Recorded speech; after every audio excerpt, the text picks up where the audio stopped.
D'accord? Donc, juste je vérifie si tout le monde est connecté. Ok, très bien.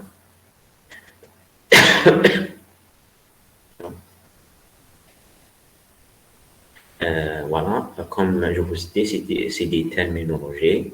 Entendez des tuyaux, c'est-à-dire c'est des équipements qui connectent le réseau LAN de l'équipement. Généralement, c'est un routeur. Regardez. Regardez, c'est un routeur ou bien un ensemble de routeurs. D'accord? Les DCE, généralement, c'est l'appareil qui, euh, qui est utilisé, qui doit être utilisé par le client pour avoir les services, les services du fournisseur d'Internet. Voilà, les fournisseurs des services réseau.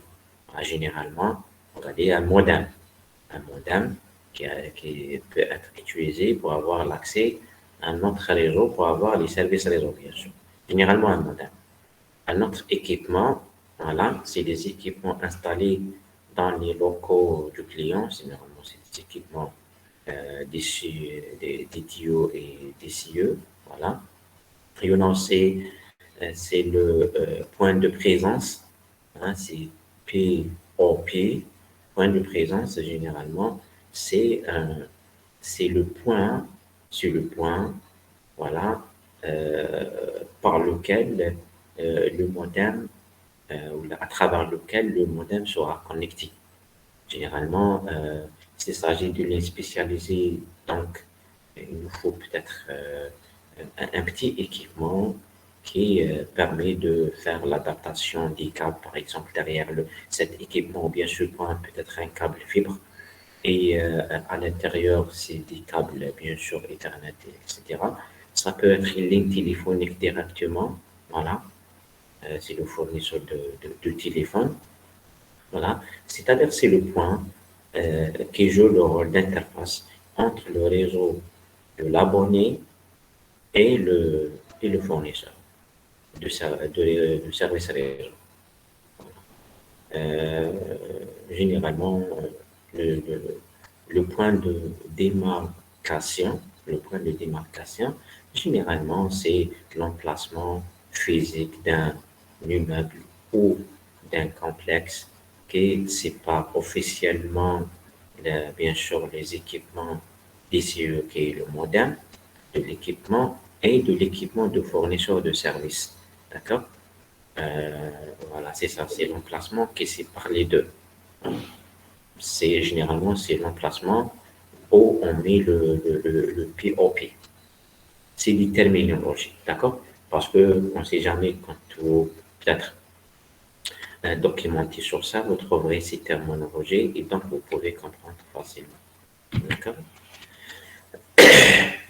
La suite des terminologies, il y en a ce qu'on appelle boucle locale.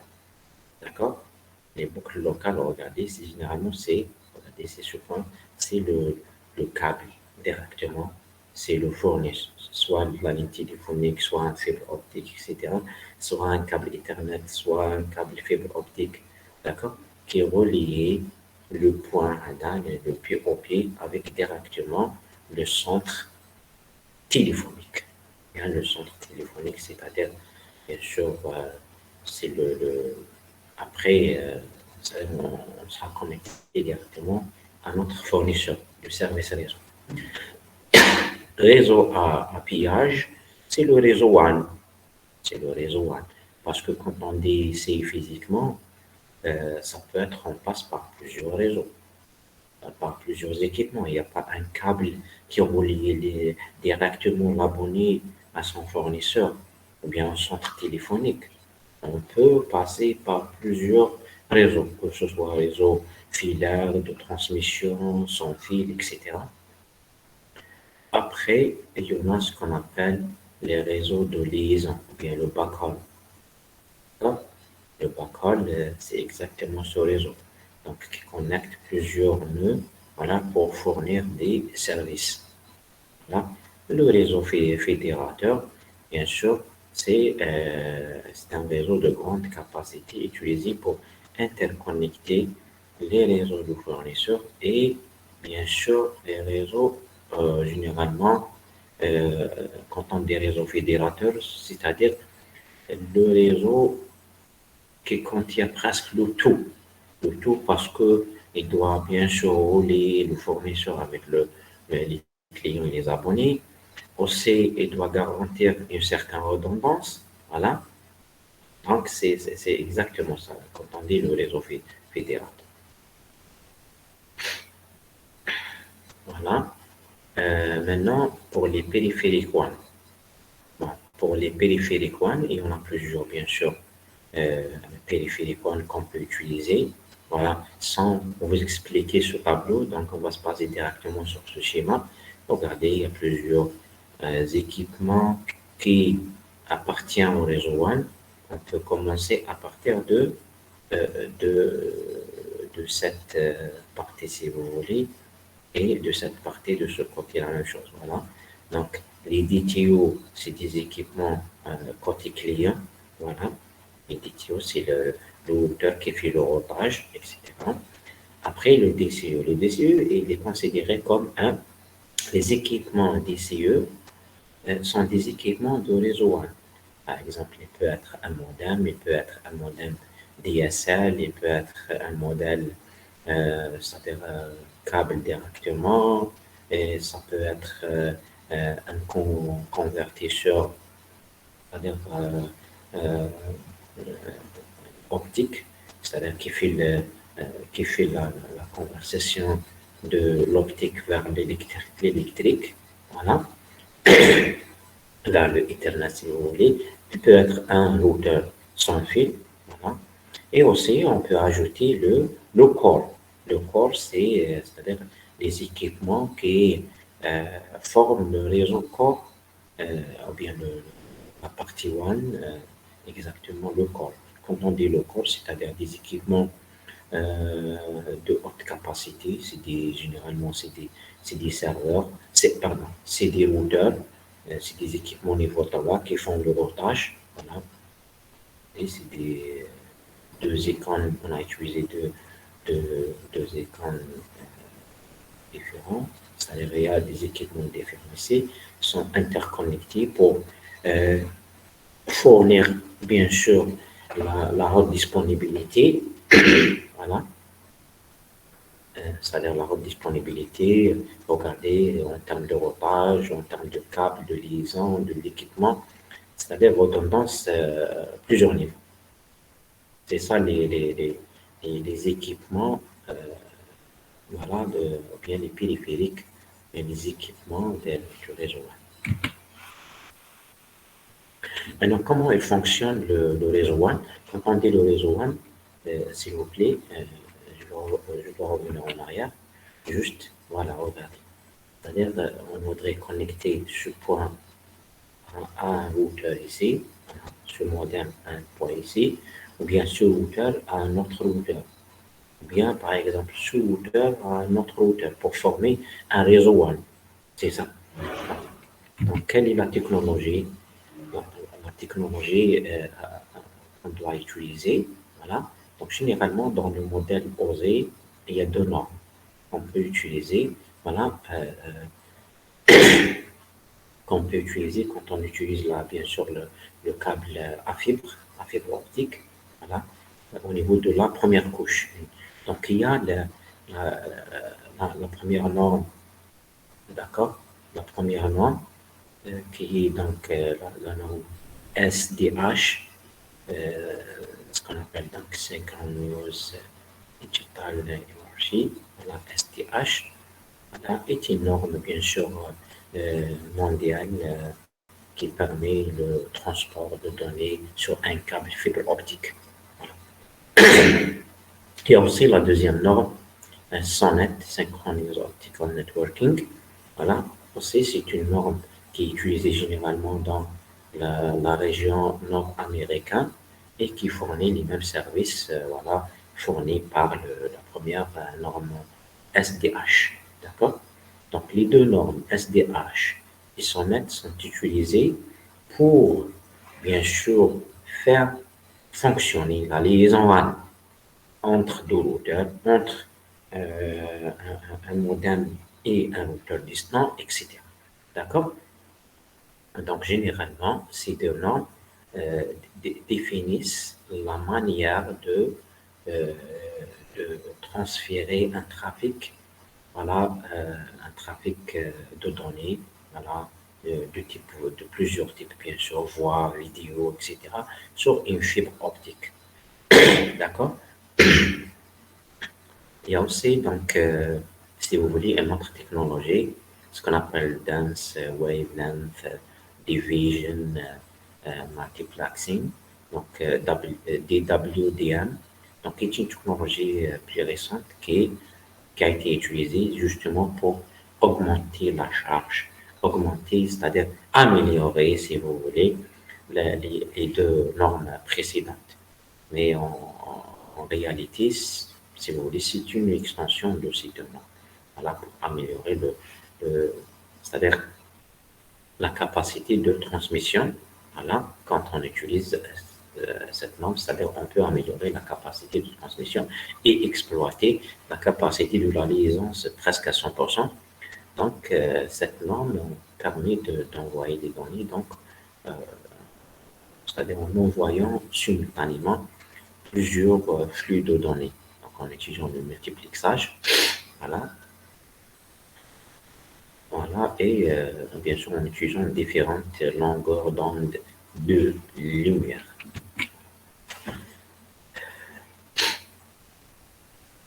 Est-ce qu'il y a des étudiants qui attendent? Je vérifie.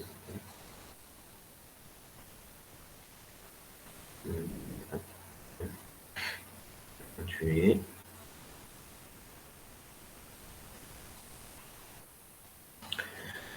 Donc, concernant donc, la connectivité à un réseau WAN moderne, généralement donc, les réseaux WAN modernes, voilà, ont bien sûr plusieurs options de connectivité par rapport au réseau WAN traditionnel. Regardez, voilà, il y a plusieurs flexibilités. Regardez, on peut utiliser un réseau cellulaire actuellement pour se connecter à un réseau WAN. Donc, on peut former un réseau WAN en passant par un réseau cellulaire. Voilà, connexion Internet 4G et on peut former un réseau WAN. On peut passer en utilisant un modem sans fil, c'est-à-dire en passant par un réseau Wi-Fi. On peut passer par un réseau satellitaire. D'accord? Donc, on peut avoir les trois pour le même abonné. Voilà, c'est-à-dire si on a une entreprise, voilà, donc pour augmenter la disponibilité, voilà, on peut utiliser les trois types de connexion. Et en passant par un réseau Internet normal, que ce soit filaire ou Wi-Fi, c'est-à-dire de l'Algérie Télécom. On peut passer par former un réseau WAN, utilisant un réseau 4G cellulaire. On peut aussi avoir un abonnement, voilà, et avoir un réseau satellitaire. Satellitaire, donc il nous faut voilà, un abonnement chez les fournisseurs qui fournissent ce genre de connexion. Il nous faut aussi un équipement local et c'est bon, les configurations, d'accord? Après, on peut utiliser bien sûr les réseaux, sinon on peut se connecter directement à, au service réseau disponible selon la région où se trouve l'entreprise. S'il y a un fournisseur d'Internet qui a un réseau sophistiqué à travers un fibre optique, on peut avoir cette connexion. On peut avoir donc une connexion en ligne téléphonique. On peut utiliser un câble coaxial. Donc il y a multiples, c'est-à-dire plusieurs options pour former un réseau. Aussi pour le réseau WAN, il y a la technologie moderne, c'est le WAN Ethernet. Qu'est-ce que ça veut dire WAN Ethernet? C'est-à-dire on peut passer par, euh, au lieu d'utiliser des liaisons serrées, on peut utiliser des liaisons Ethernet. Liaisons Ethernet, d'accord? Pour avoir de bonnes capacités. Là, donc la liaison Ethernet formait un bon, c'est-à-dire très bonne capacité. Donc le service One Ethernet peut prendre bien sûr plusieurs normes. Voilà, regardez, notamment donc Ethernet métro métropolitain, métro E, voilà, c'est-à-dire c'est un réseau là où se trouve l'abonné, l'entreprise, etc. S'il existe ce genre de WAN, voilà, c'est bon, donc on peut avoir une connexion directement Internet vers un point d'entrée à ce réseau. Et après, c'est selon l'abonnement, selon les services disponibles, donc on peut avoir accès à plusieurs services. On peut aussi, supposons, il y a une entreprise qui a plusieurs branches, voilà, c'est-à-dire la branche, euh, la région centrale, les régions, euh, si vous voulez, des unités régionales, voilà. Donc, on peut, voilà, connecter les différentes régions, voilà, en passant par ce genre de réseau. Voilà. Soit si on a les bonnes euh, c'est-à-dire les capacités et les autorisations pour déployer ce réseau. Donc, on peut déployer ce réseau, comme par exemple les opérateurs télécoms. Les opérateurs télécoms, par exemple Mobilis, GZ, Ooredoo, etc., ils peuvent déployer leur propre réseau WAN, voilà, qui est relié plusieurs, voilà, toutes les différentes, bien sûr, annexes et les différentes unités. Voilà. Centre, Est, Ouest, Sud, etc. Voilà. Parce que ils ont bien sûr le droit et ils ont les moyens. Voilà. Donc, on a Ethernet Metro E, il y en a le Ethernet over MPLS, c'est-à-dire euh, on configure et on déploie un réseau MPLS. Il y en a aussi ce qu'on appelle le service LAN privé virtuel, c'est les VPLS. Les VPLS, c'est genre de, voilà, de connexion publique mais chiffrée, donc devient privé. Voilà, devient privé. Donc un port Ethernet One présente de nombreux bénéfices. Regardez, il suffit d'avoir juste un port.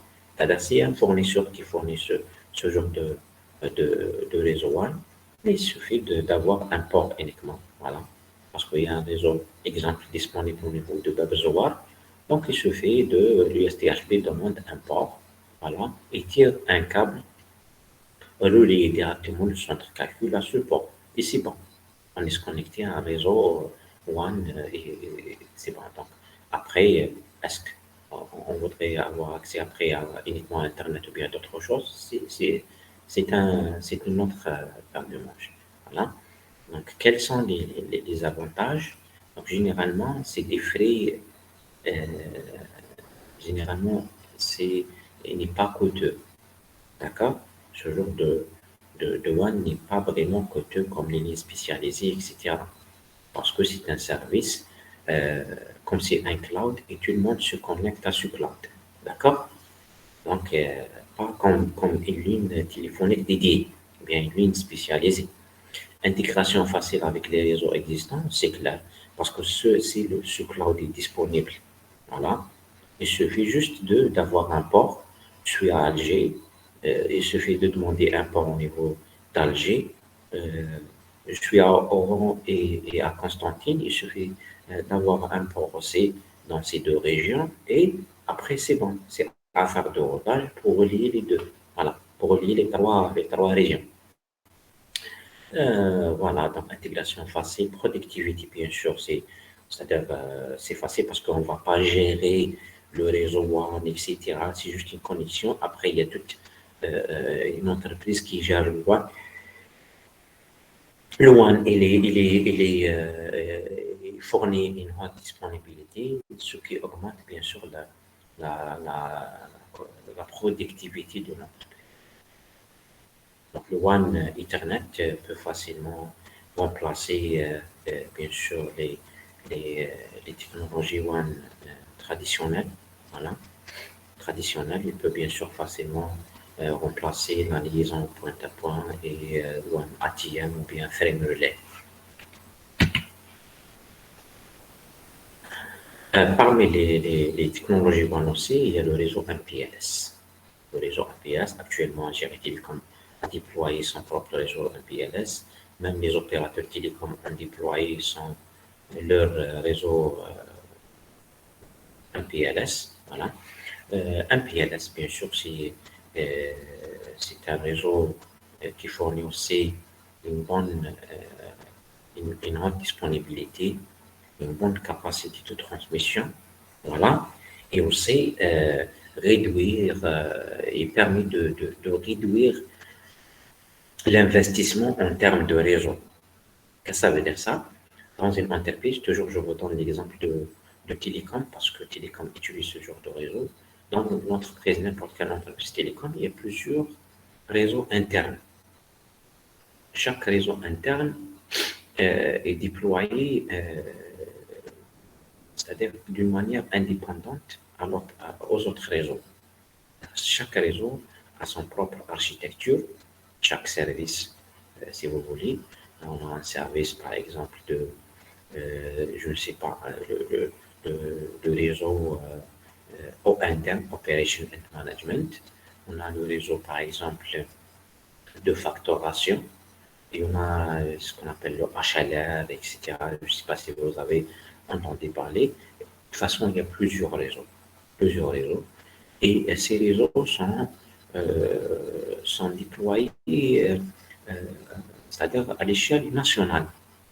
C'est-à-dire, ce qui oblige l'opérateur à déployer un réseau WAN pour chaque service, ou bien chaque réseau. Donc, à la fin, qu'est-ce qu'on aura? On aura plusieurs réseaux WAN séparés. Plusieurs réseaux WAN séparés dans la même entreprise. Bon, malgré que peut-être un service utilise l'autre, mais à travers, bien sûr, des contrôles d'accès ou à travers les équipements colocalisés des différents services. C'est-à-dire sans partager le réseau WAN.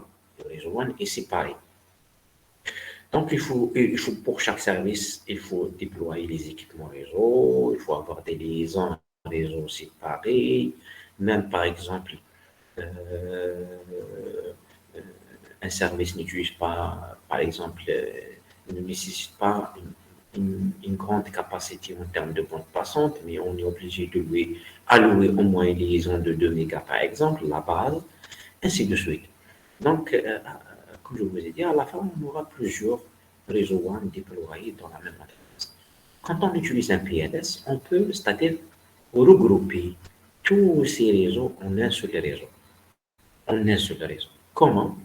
Il suffit de déployer le corps MPLS. Le corps MPLS, il contient bien sûr des équipements, ce qu'on appelle les P, hein, les providers, hein, les providers, les routers providers. Hein. Généralement, ça peut être, pour nous, en tant qu'individus, ça peut être un fournisseur d'accès Internet, mais pour les opérateurs, c'est un équipement nommé provider router, d'accord? Un PR, hein, c'est un routeur P. Il y en a aussi d'autres types de routeurs, c'est les P, ou bien les PE, et en anglais, on nomme les PE, hein, les PE, Provider Edge, hein, d'accord? C'est des routeurs Provider Edge parce qu'ils se trouvent dans, c'est-à-dire les frontières Edge, d'accord? Après, on aura les services, ou bien les clients, les abonnés. Chaque client a un équipement, ce qu'on appelle le CE. Le CE, c'est le Edge Client. Regardez, hein, Edge Client, d'accord? Voilà, il suffit, bien sûr, de connecter cet équipement à l'équipement PE, ici, bon, soit directement, soit à travers, donc, bien sûr, un câble ou bien un DSL ou bien une autre essentielle. Voilà. Après, on sera connecté dans le même réseau. Le premier service, le deuxième service, au lieu d'avoir plusieurs réseaux, voilà. C'est vrai, il y en a plusieurs services, plusieurs réseaux, mais à la fin, tous ces réseaux utilisent le même réseau WAN, qui est le MPLS. Maintenant, c'est connecter les différents abonnés, connecter les différents réseaux dans le même réseau MPLS, on aura un problème de sécurité. On aura un problème aussi de qualité de service. MPLS gère tout ça. Donc, pour chaque service, on peut créer un VPN, ce qu'on appelle VPN MPLS, voilà, pour connecter et créer une liaison logique chiffrée entre les différents, bien sûr, zones, bien les différents régions qui appartiennent au même réseau, bien le même service. Après, aussi, un PLS implémente une politique de qualité de service pour, euh, pour bien sûr, gérer c'est-à-dire les différents types de trafic selon, bien sûr, la priorité du trafic. Certains qui nécessitent une bande passante élevée, on va lui allouer la bande passante nécessaire. Un service qui ne nécessite pas le temps réel et qui ne nécessite pas donc une bande passante élevée, on va lui allouer uniquement donc, la bande passante nécessaire. Voilà donc la qualité de service. Aussi, le MPLS implémente ce qu'on appelle le traffic engineering à l'intérieur de Core MPLS. Le Core MPLS, on peut implémenter le traffic engineering c'est pour garantir la haute disponibilité, la sécurité, etc.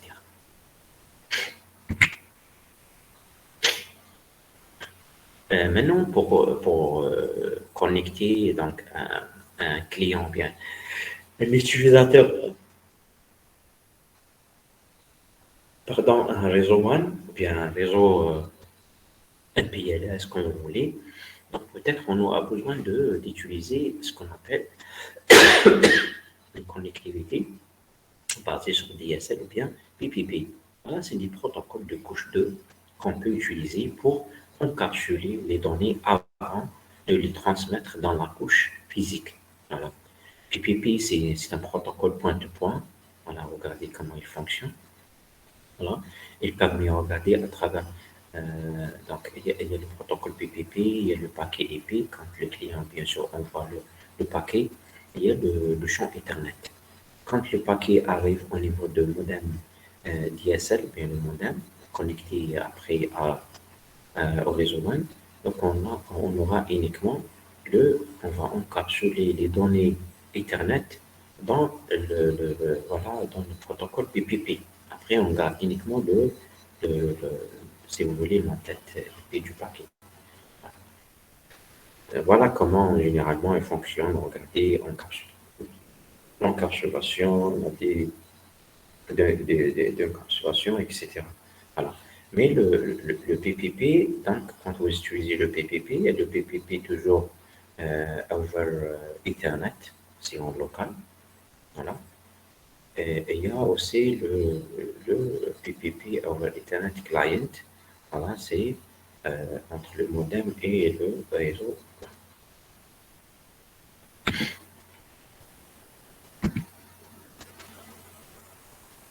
Maintenant, concernant les protocoles d'encapsulation WAN, regardez, donc les données sont encapsulées dans le trame avant, bien sûr, de les transmettre via la liaison WAN.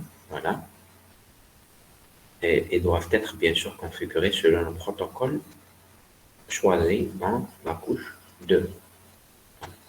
Donc, le choix du protocole dépend de la, bien sûr, technologie WAN utilisée et l'équipement de communication. Comme je vous ai dit, les protocoles WAN, il y a le HDLC et le PPP. HDLC, c'est un protocole d'encapsulation par défaut. C'est par défaut toutes les liaisons serrées du réseau WAN, voilà, fonctionnent par défaut, c'est-à-dire en utilisant le protocole HDLC. Il est activé par défaut. HDLC, donc, nécessite une synchronisation. Voilà, une synchronisation et les deux liaisons doivent être synchronisées. Quand on doit synchroniser, donc il faut configurer une horloge là pour synchroniser les deux liaisons.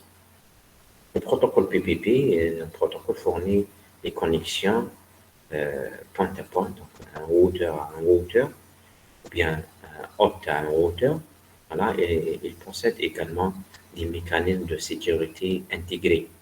Voilà, le protocole PPP, on peut aussi sécuriser même les données envoyées à travers la liaison PPP en utilisant et des protocoles d'authentification, comme le protocole PAP ou bien le protocole SHAP. Hein?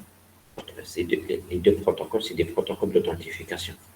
C'est-à-dire, vous pouvez authentifier le, le, le trafic, vérifier, c'est-à-dire l'identité.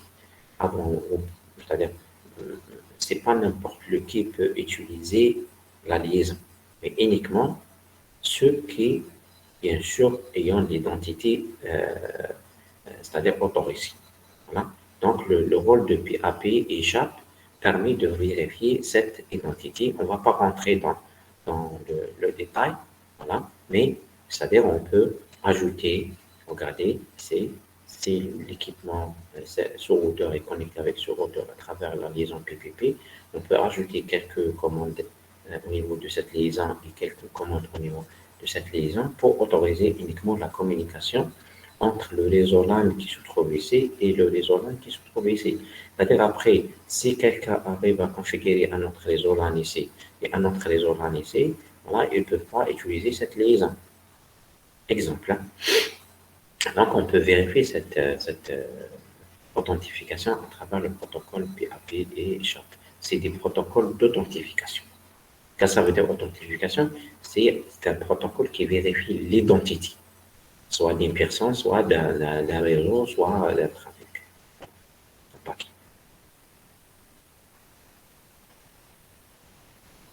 Voilà, concernant le protocole HDLC, qui est un protocole OC1, utilisé pour relier les réseaux WAN, donc est un protocole de couche liaison de données. Voilà, c'est un standard. Voilà. HDLC définit une structure de trame, bien sûr, hein, qui a plusieurs de trame à plusieurs champs.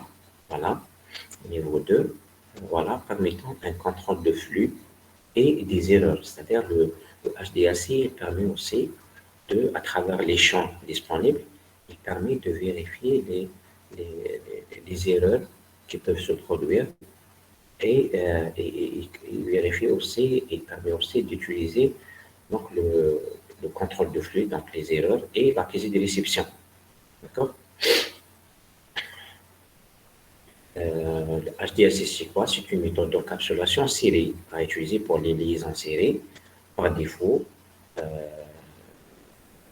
pour les routeurs Cisco. D'accord? Donc, si vous utilisez des équipements Cisco, HDLC est activé par défaut. D'accord? Pour relier deux liaisons. Je ne sais pas si vous êtes en train de. Vous avez compris ce que je suis en train de dire. Il faut différencier. Il y a une liaison face Ethernet et une liaison serrée. Dans un routeur, il y a deux types de liaisons. Il y a la liaison serrée qu'on peut utiliser pour connecter un routeur à un autre routeur distant. La liaison Ethernet, qui est la liaison face Ethernet et Giga Ethernet, qu'on peut utiliser pour connecter les réseaux locaux. D'accord? Donc, pour les équipements Cisco, le protocole HDLC est activé par défaut dans les liaisons serrées. On ne va rien configurer. D'accord? On ne va rien configurer. Connecter le routeur A avec le routeur B à travers les liaisons serrées, en utilisant un câble, c'est bon. Donc, la liaison HDLC sera utilisée. Le protocole HDLC sera utilisé pour faire fonctionner les deux liaisons. Bien sûr, grâce aux choses de protocole, une seule liaison serrée peut prendre en charge plusieurs protocoles. Regardez la liaison donnée ici. Voilà, la liaison donnée ici, c'est le standard. Dans le standard, il n'y a pas le champ protocole. Mais dans le HDLC Cisco, ils ont ajouté ce champ protocole pour prendre en considération plusieurs protocoles. D'accord? Qu'est-ce que ça veut dire protocole? C'est généralement le protocole de routage. D'accord? C'est le protocole de routage. Et donc, on peut, au niveau de même routeur, on peut configurer plusieurs protocoles de routage. Une liaison avec GRIP, une autre liaison avec HDLC, voilà, avec OSPF, pardon. Et c'est bon. Donc, il suffit bien sûr de faire d'autres configurations. Et le RIP peut récupérer les routes à travers la liaison, notre liaison là où se trouve le OSPF et vice-versa. D'accord? Donc, il peut prendre en considération plusieurs protocoles. C'est les protocoles niveau 2.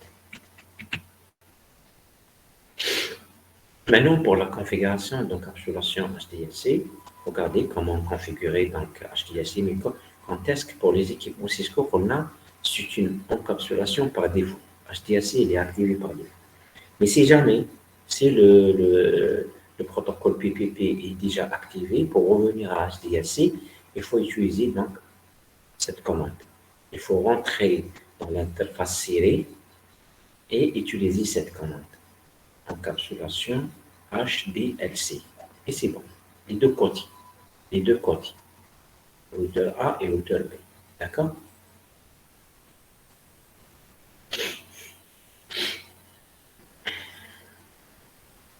Donc HDLC, regardez, et l'encapsulation par défaut sur les interfaces séries synchrones. Synchrones, parce qu'ils sont synchronisés par défaut. Hein? Quand on dit synchronisé, qu'est-ce que ça veut dire? Il y a une horloge activée au niveau des interfaces pour envoyer des messages, des paquets de contrôle hello par exemple, pour synchroniser l'interface. Voilà. Pour synchroniser les horloges de l'interface. Voilà. Et s'il n'y a pas une synchronisation, donc le HDLC ne fonctionne pas.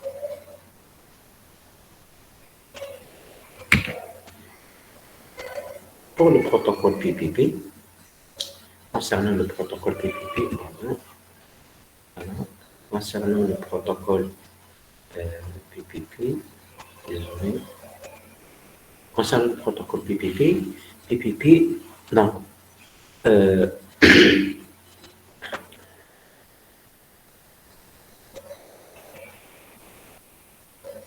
généralement, on utilise PPP si vous avez un équipement non Cisco.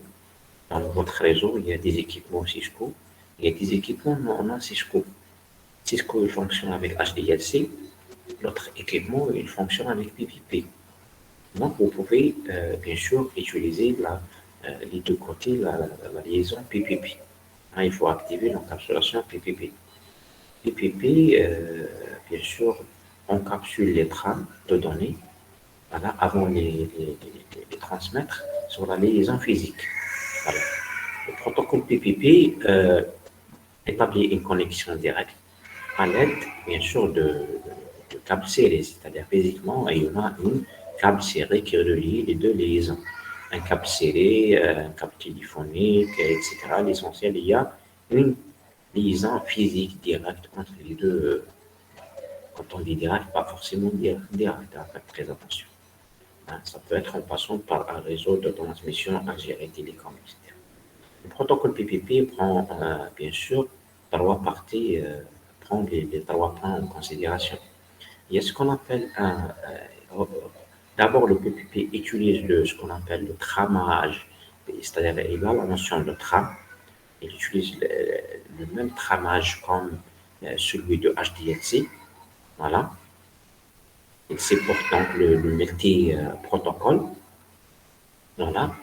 Il a aussi utilisé deux autres, si vous voulez, protocoles. En lui-même, ouais, il utilise d'autres types de protocoles. Le LCP, Link Control Protocol, bien sûr, pour vérifier la liaison niveau 2, d'accord? D'accord, pour vérifier, pour établir la connexion niveau 2, etc. et tester la liaison niveau 2, etc. C'est ce protocole qui prend en charge ça. Voilà. On a aussi un deuxième, bien une série de protocoles, c'est Network Control Protocol, qui permet bien sûr de vérifier est-ce que le paquet, c'est niveau 3, c'est presque niveau 3, qui prend en charge bien sûr les protocoles IPv4 et IPv6, voilà, et permet de vérifier la bonne réception de paquets, contrôle des erreurs, etc. D'accord?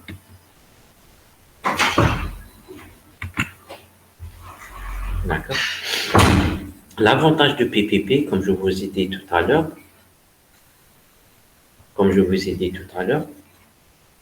il a si vous voulez, un avantage. Il permet euh, d'implémenter une qualité du service, qualité de liaison. Voilà, il permet donc de gérer la qualité de liaison, donc il permet de contrôler la qualité de liaison. D'accord? Voilà, on peut utiliser PPP Quality avec un pourcentage. Voilà. Bien sûr, si le pourcentage d'erreur, voilà, c'est un pourcentage d'erreur, hein. Si le pourcentage d'erreur est inférieur au seuil configuré, donc la liaison est désactivée. C'est pour éviter surtout c'est pour le trafic temps réel, comme le trafic de type voix et streaming, etc. C'est-à-dire si la liaison ne garantit pas une certaine qualité ou un certain pourcentage d'erreurs, donc il vaut mieux de désactiver la liaison. D'accord? Aussi, le protocole PPP il prend en charge euh, la partie authentification grâce aux deux protocoles PAP et SHAP. D'accord? SHAP. D'accord? C'est des protocoles, on ne va pas présenter ces deux protocoles, c'est des protocoles d'authentification. C'est la partie sécurité. D'accord?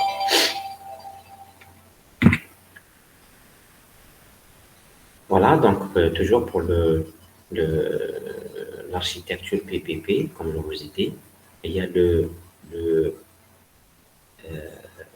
comment dirais-je, il y a le protocole NCP, Network Control Protocol, qui prend en charge la partie réseau.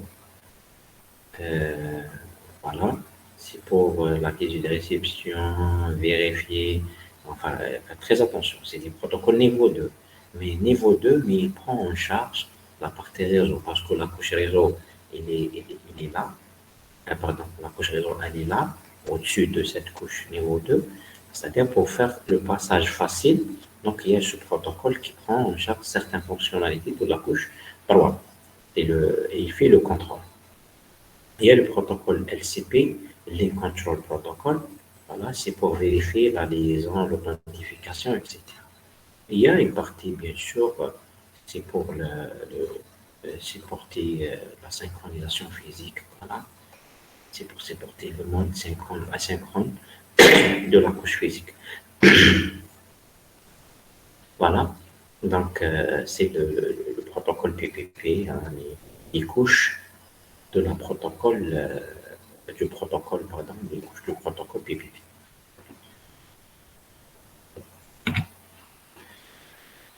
Le protocole PPP, comme je vous ai dit, prend en charge aussi donc la notion de multi, multi-protocole. Voilà, grâce au champ protocole, il y a plusieurs champs. Il y a l'indicateur qui indique la fin, le début et la fin de la trame. Voilà, regardez indicateur, c'est un octet qui indique le début et la fin de, de trame. OK? Il y a le champ de données, bien sûr. Il y a un champ protocole pour prendre en charge plusieurs protocoles de routage. Il y a le champ FCS qui est permis si vous voulez, c'est un champ de 2 octets, donc 16 bits. Voilà. C'est un champ qui permet de vérifier généralement les erreurs. Là, les erreurs. Voilà. C'est un champ de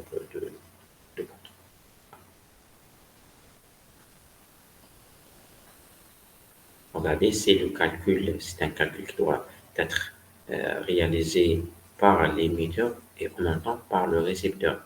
Donc le récepteur doit trouver le même FCS. S'il trouve le même FCS, donc il accepte la trame. Si le FCS, il trouve un FCS différent, donc la trame sera droppée, hein, rejetée. Voilà, voilà c'est bon pour cette partie de chapitre 4. Donc, c'est bon, on a terminé ce chapitre. D'accord? Je ne sais pas si vous avez des questions concernant ce chapitre. Voilà. Sinon, il nous reste euh, 2 autres chapitres. Euh, c'est des petits chapitres de toute façon.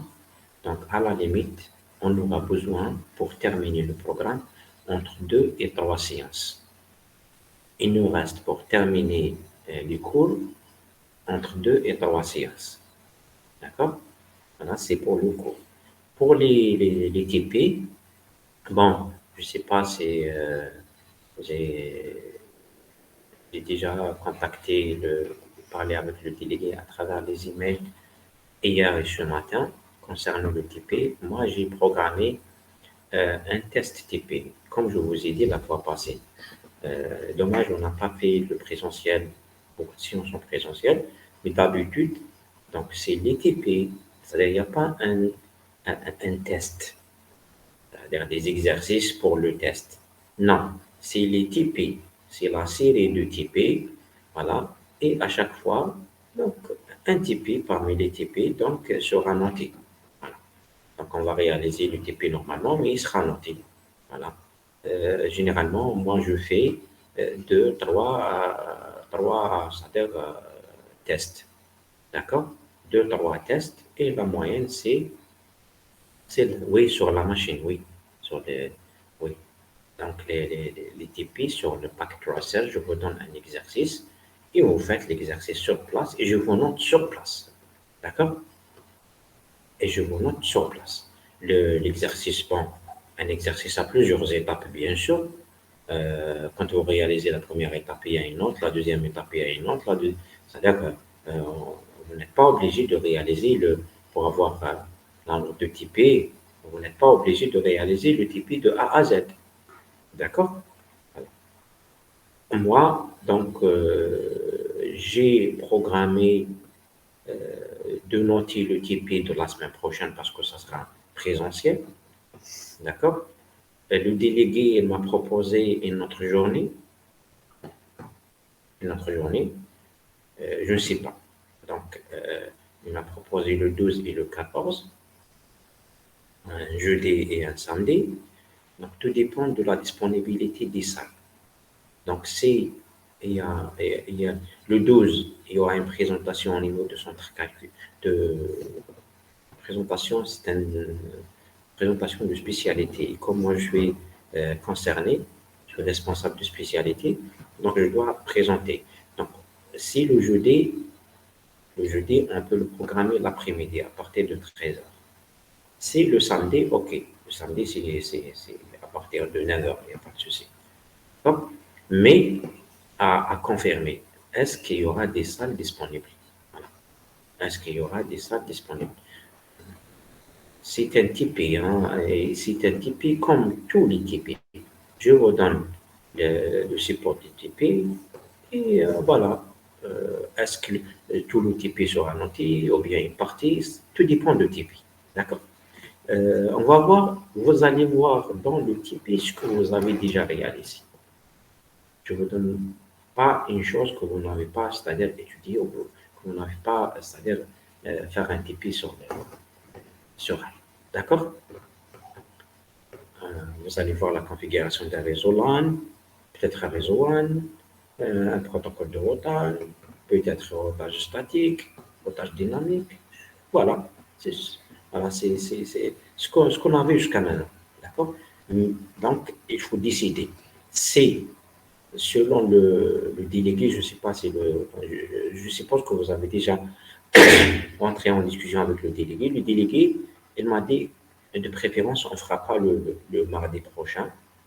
On va dédier une journée, le 12 ou bien le 14, samedi ou bien jeudi, en présentiel. Sachant que l'administration, on nous a dit qu'il n'y aura pas, c'est la dernière semaine présentielle pour votre vague, c'est la semaine prochaine. L'autre semaine, c'est la première vague, 2 semaines pour la première vague, et c'est bon. J'ai pensé au début qu'on aura l'occasion de revenir en présentiel vers la fin du mois de mai. Mais malheureusement, non. C'est-à-dire, la dernière semaine présentielle, c'est la semaine prochaine. Les autres semaines, c'est en ligne, même après la première vague. De la deuxième vague, après la première vague de 2 semaines, Mais après, vous ne pouvez pas revenir en présentiel parce que il y aura les examens de première année. Et même, je pense, L2, L3, je ne sais pas. Mais pour vous, c'est à partir, je pense, de, de 1er ou de 3 juin, je ne sais pas. D'accord?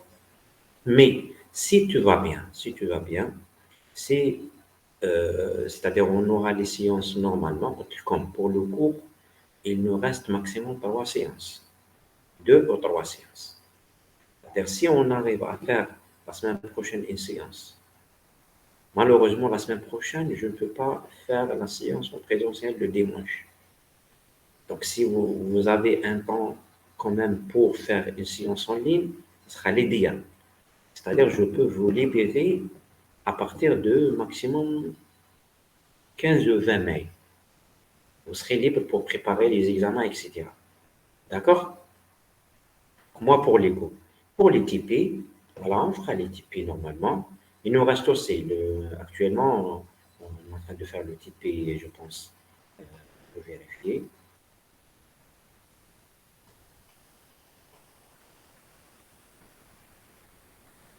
Le TP4, il nous reste, on a fait le rotage et puis il nous reste le rotage, la même chose, le rotage pour aspirateur.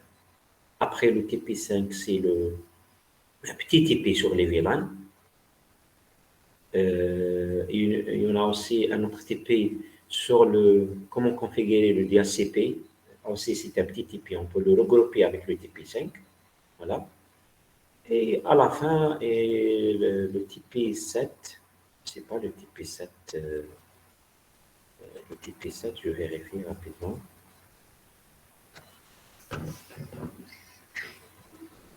Je vais vérifier.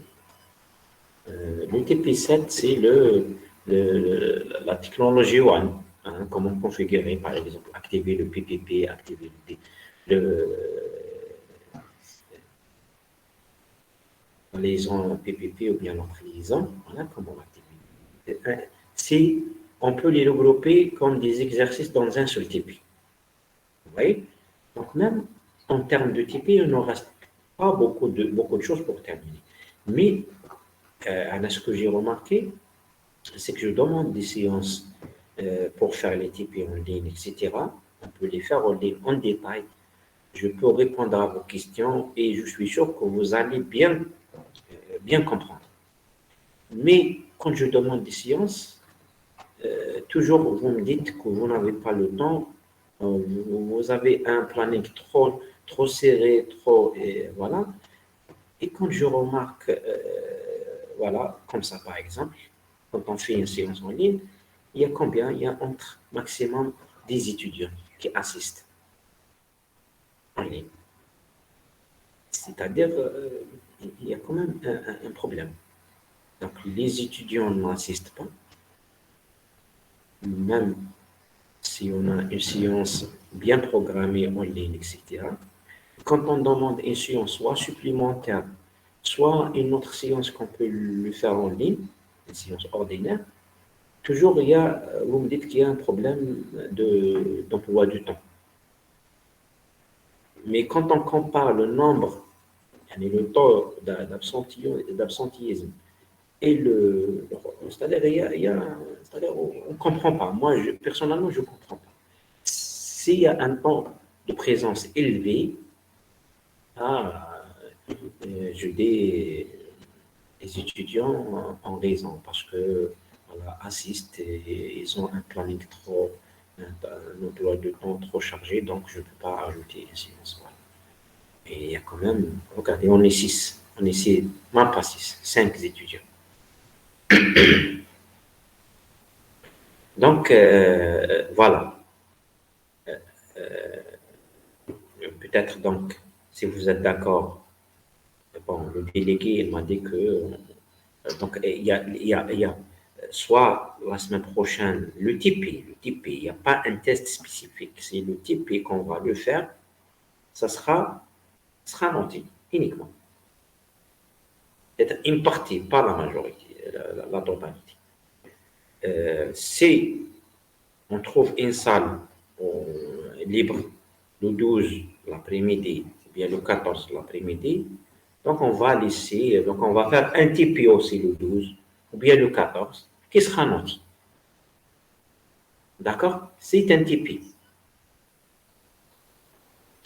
Dommage, on a toujours, je fais un contrôle continu, c'est-à-dire, je préfère d'évaluer les étudiants plusieurs fois, plusieurs reprises.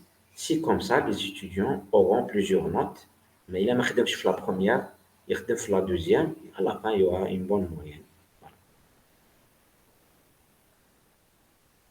Monsieur, le TP pourra se faire sur les machines de la salle où il faut un PC portable. Un PC portable. Pas sur les, parce qu'on ne va pas utiliser les équipements réseau. Parce que les équipements réseau, voilà, nécessitent, voilà, et on va perdre beaucoup de temps. Bon, sur les PC, monsieur, je n'ai pas de PC. Il n'y a il y a pas de souci. C'est pour ça que j'insiste sur la disponibilité de la salle TP. On va le faire sur la salle TP. Ceux qui veulent utiliser leur PC, utilisent leur PC. Ceux qui n'ont pas de PC portable, utilisent les machines de la salle. Vous voyez? Vous voyez, Nice? C'est ça. Sinon, si tout le monde est d'accord et si tout le monde utilise leur propre machine, on peut utiliser, par exemple, la bibliothèque, carrément, réserver si la bibliothèque est disponible et faire les deux groupes en même temps, en parallèle. Un Tipeee en parallèle qui sera noté. Mais toujours, on aura ce genre de problème, c'est-à-dire pas tout le monde qui a les PC portables. D'autres questions?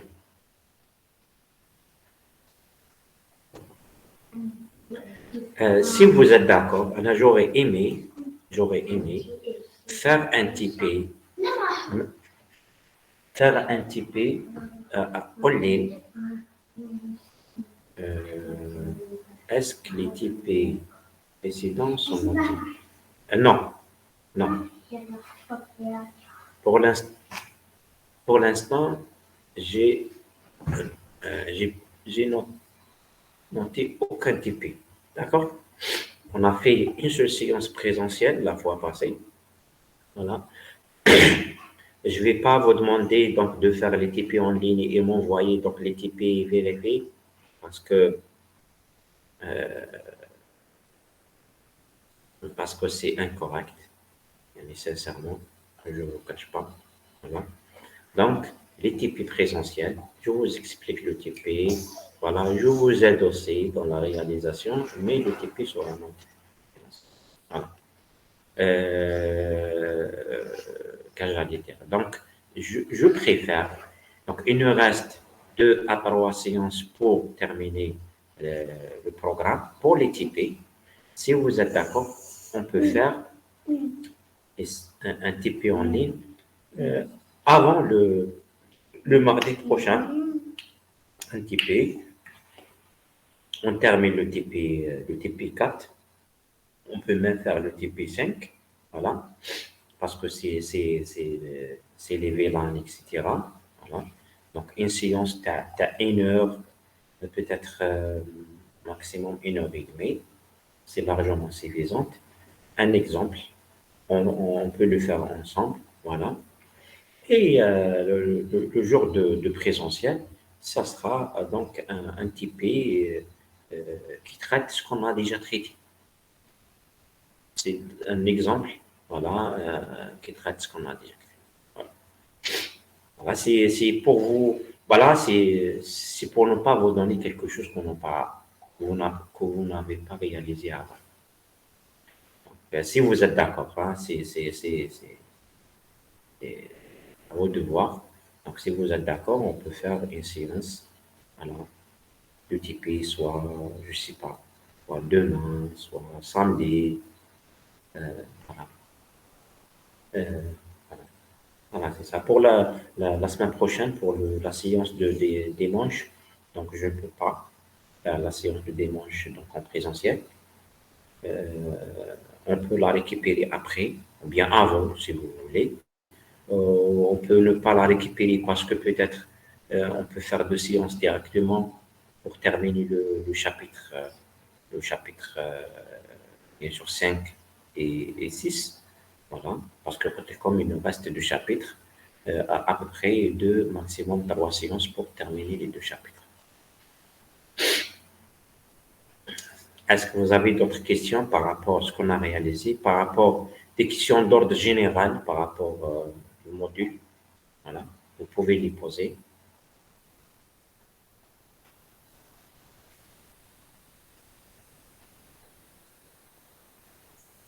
Voilà. Moi, je suis disponible, même à partir de 17 heures, à partir de... là, si mon souci, c'est de terminer le programme, faire des exercices type de TP, parce que réellement, on n'a pas un programme raison compliqué. Alors moi, j'ai pris le programme qui a été fait l'année passée par M. Zafon, je n'ai rien touché, le même programme. Donc en réalité, il n'y a pas vraiment c'est-à-dire un programme, vous pouvez, vous pouvez le- c'est-à-dire le maîtriser facilement. Donc je suis disponible, même on peut faire des séances supplémentaires à partir de 17 heures. Une séance, pas forcément une séance de 1 heure, de 1 heure et demie, une séance de une demi-heure, 40 minutes, comme vous voulez. Voilà. L'essentiel, on traite des exercices, je vous explique comment ça marche les choses, on fait des exercices ensemble, voilà, et tout va bien, vous allez à la fin maîtriser le module. C'est ça le. Pour l'examen, il faut lire uniquement. Bien sûr, l'UTP va vous faciliter c'est-à-dire de maîtriser les choses théoriques. Voilà.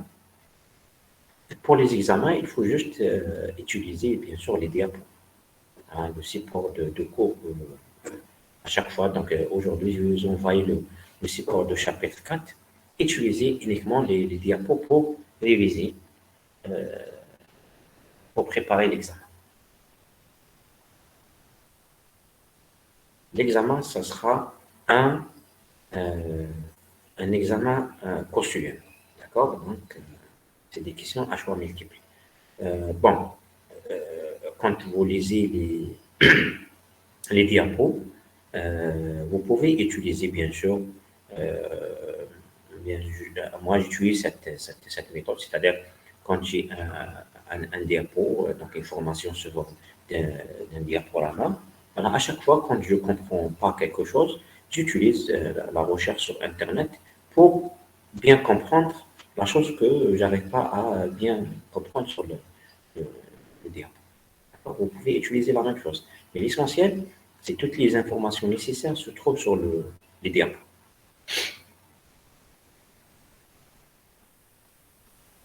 D'accord? Alors, mon objectif, c'est de terminer le programme maximum vers le 20 mai. D'accord? On termine. C'est comme ça, vous aurez quand même une semaine, soit pour faire d'autres choses, soit pour préparer les examens. D'accord?